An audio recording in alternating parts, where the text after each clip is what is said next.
C'est la rentrée des classes. Une bonne partie des 12 millions d'élèves français ont repris les cours mardi, avec en primaire de nouveaux rythmes, dont une 5e matinée de classe par semaine, presque partout. La nouvelle ministre de l'Éducation nationale, première femme à ce poste, Najat Vallaud-Belkacem, a assuré que seule une trentaine de communes refusaient encore d'adopter ces nouveaux rythmes.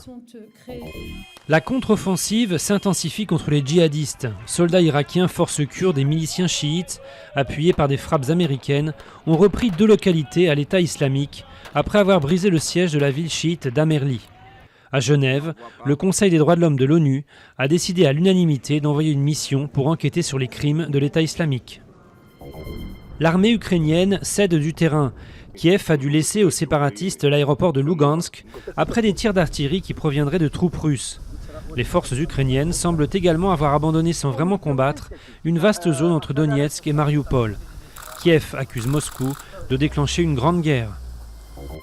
Un nouveau drame lié au logement. Alors qu'à Rosny-sous-Bois, près de Paris, le bilan définitif de l'effondrement d'un immeuble est de 8 morts et 11 blessés.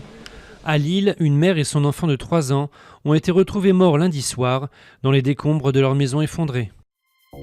Des enfants israéliens et palestiniens jouent au football pour tenter d'oublier la guerre. Alors même qu'Israël vient de s'approprier de nouvelles terres en Cisjordanie, 80 enfants se sont retrouvés dans un village israélien proche de la bande de Gaza pour le plaisir du jeu. Quand on se rencontre, on voit que nous sommes tous humains, a commenté l'ancien président israélien Shimon Peres.